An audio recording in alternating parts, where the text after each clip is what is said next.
Welcome to today's episode of Magnus Mindset Podcast, where it's our mission to help you grow in the skills, knowledge, and relationships to help you live your best. I'm your host, Tim Balo, and if you haven't done so already, be sure to hit that subscribe button so that you never miss another podcast episode. Well, hey there, Magnus Tribe. Thanks so much for joining me today. Hey, over the last several episodes, we have been talking about certain skills, knowledge, and relationship that can help you be your best, but I kind of want to change gears a little bit today and talk about the influence that we have to the next generation. This is particularly important for those of you who are parents, especially of young kids. Now is a great time to put some of these things into practice. Even if your kids are a little bit older, it's not too late to make sure that some of these things we're going to be talking about today are already being put into place and into action in your family. And again, if you're a parent, fantastic. If you're not a parent, and you can look around for the influences that you have into the next generation. So whether you're an aunt or an uncle, whether you're a grandparent, whether you are a teacher, a coach, or just somewhere you have influence in young people, I want you to consider how you might be a part of instilling some of these crucial areas into the lives of the next generation. You know, as I see it, the family breakdown that we're witnessing today is really the result of decades of sort of destructive cultural trends and certainly family choices. What began as simply kind of what I would consider a minor erosion has really reached huge proportions. And not all of that is bad. I mean, we've gone to where everybody gets a participation award. It's certainly more access, more inclusive. Kids are involved in a lot more things. But at the same time, we've also overwhelmed them, overburdened them, overstressed kids with their busy schedules. What I used to see as the schedule of college students then made its way back to the kind of schedules that high schoolers were keeping. And now I'm seeing that even in small children, where parents are running to and from to try to keep up with their child's schedule because they want their child to have, well, everything. My question is, who is going to stop it? And when? And how? It's going to stop when parents take a courageous stand to instill these areas in their children's life themselves rather than always looking to outsource it to someone else. In an article from the Center on Evidence-Based Practices for Early Learning, big mouthful there, it's at the University of Colorado in Denver, Gail Joseph and Philip Strain, both PhD studies, they stated that building positive relationships with young children is an essential task and a foundational component of good teaching.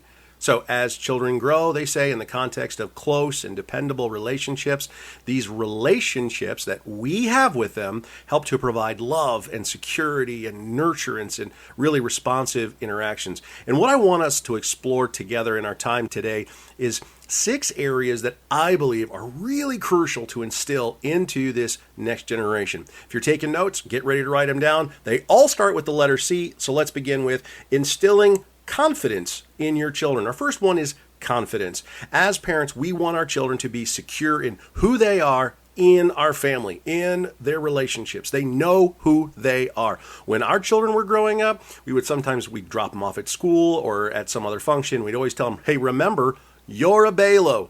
They were members of certainly our family, the Balo family. And Marcy and I never wanted our kids to doubt that they were secure in our love. We love our kids no matter what. Even if they make poor decisions, they're children, and we're going to help them make wise choices as they grow. They need the skills, knowledge, and relationships that we can emulate, that we can model, and that we can teach. One key to raising these confident children is to express your confidence in them to do the right thing and to make the wise choices. And part 2 of that, as we've said, we would always, as we were dropping the kids off, say, make wise choices, make new friends. And as they grew up, they started saying that back to us as we would go out and do things as well. We want to have this really confident child who knows who they are, who knows they're capable of making a wise choice, regardless of what those around them are doing, whether it's peers or culture or online influencers, whatever that looks like. The incredibly low level of expectation that society has for our young people, particularly in the areas, I'll say, of, say, physical intimacy, it really communicates to me a complete lack of confidence in our kids' ability to exercise any kind of self-control. We want our kids to make wise choices, but they need to have confidence to know how to do that. Number 2, we want to instill character into your kids. Truth, I feel, really transforms character. So much so that there is no character without conviction. We'll talk about that more here in just a second. But we as parents really need to come to grips with the fact that if all we do is give our kids rules without building convictions into them, then what we give is an outward conformity, but there's no inward character. We haven't built their, we call it moral warehouse, which when they have these choices, it only lasts as long as the kids are under our authority. They're only going to make a wise choice based on intimidation by a parent. So, bottom line, rules without relationship eventually always leads to rebellion. Let me say that again, just so you understand that rules without relationship always ends up resulting in rebellion. Instilling character into our children doesn't mean that they won't sometimes venture off the path, make a bad choice, try something maybe they shouldn't have. But we want to make sure that they are in a safe area where they know what the boundaries are. They know the fences of their yard, as it were, where it's safe to play, where it's questionable to play, and where they absolutely should not go. Having well-rooted character really gives kids and young adults an inner sense of conviction. And that's not easily swayed when there's peer pressure around.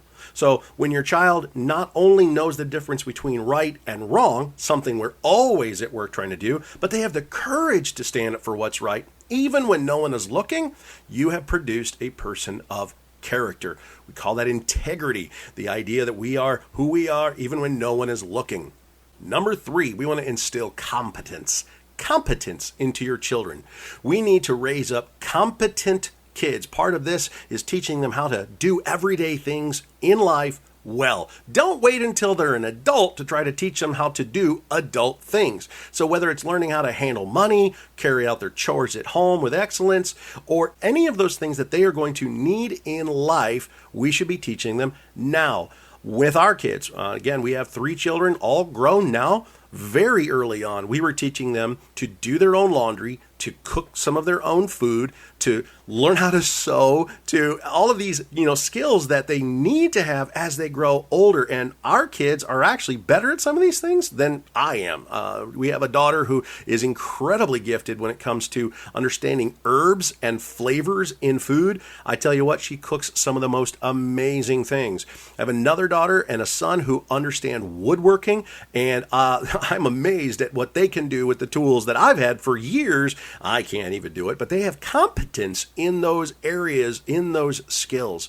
And of course, competence of our children needs to go well beyond just the money management and the care of a car. It goes to the gifts and abilities that are part of their being, how they're wired, those areas of passion and purpose.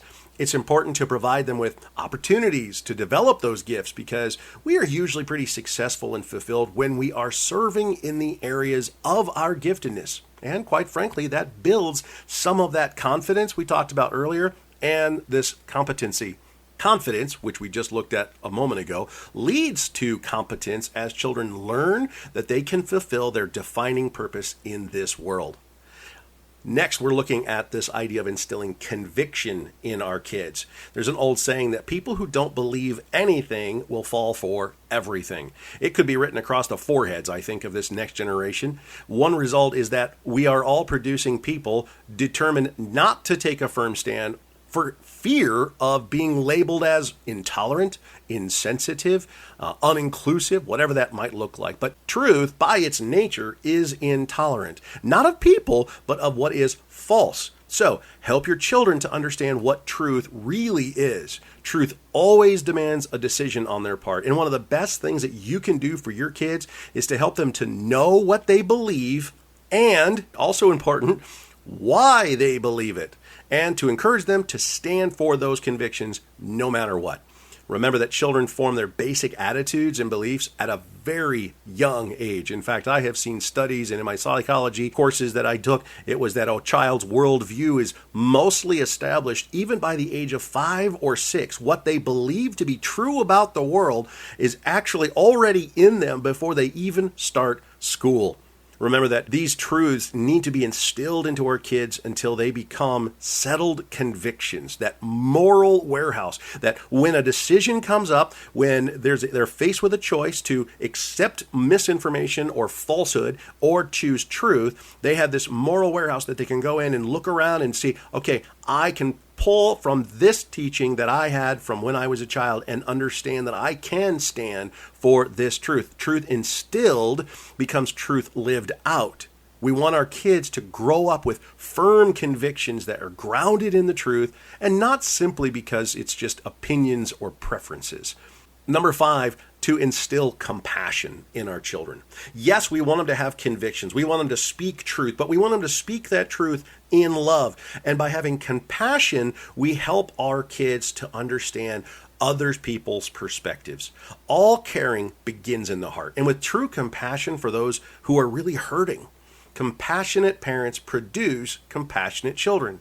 And so while our schedules can be certainly packed with sports and dance classes, music lessons, all of the rehearsals and practices, and all of that stuff that has the family minivan just chauffeuring everyone all over town, be sure to take your kids with you as you go out and serve the needy in your church, in your community, in your neighborhood, whatever that looks like. There is certainly no lack of opportunities to be able to care for others. It's just a matter of getting up and going where the needs are. There's nothing more exciting than to watch your children grow into people of compassion. It really broadens their worldview and helps combat that selfish attitude that, we can all get a hold of, and certainly kids can get a hold of early on. Parents often say, well, I want my child to have what I didn't have. Well, that's okay, as long as you don't forget to give them what you did have. If you were raised to care about other people, pass that compassion along to your children and watch them make a difference in the world. If you did not see that emulated in your family as a child, start a new tradition, break a bad cycle in your family rearing, and start demonstrating compassion to those around you. And last but not least, we want to instill community in our children. Community is defined as a feeling of fellowship with others as a result of sharing common attitudes, common interests, common goals. For kids, a sense of community brings connection both to their surroundings and the individuals in their surroundings. Further, it's connecting them to their own unique place in this world. We want our children to love our community. That's our extended family, our neighbors, our places of worship, wherever that might be for you. For children, community involvement and engagement, it produces long-term benefits for their entire lives. It gives them a sense of belonging. It's crucial to the building of their identity. And likewise, connecting with other children as well as trusted adults. It's so wonderful for helping kids develop a lifelong friendship with other individuals. That kind of friendship will continue to care and support them long after you and I are no longer the primary influence in our child's life. Intentionally communicating these virtues sends a powerful message to our kids. It's one that says, you are important. You are loved, and you belong. It's a message that, with it, holds the strength to empower every child in the world. And it helps us to teach them that we are warriors. If you enjoyed this podcast, make sure that you share it with a friend. Again, remember to click subscribe so you don't miss out on any of the episodes of this podcast. Thanks so much for listening, and we'll see you next time.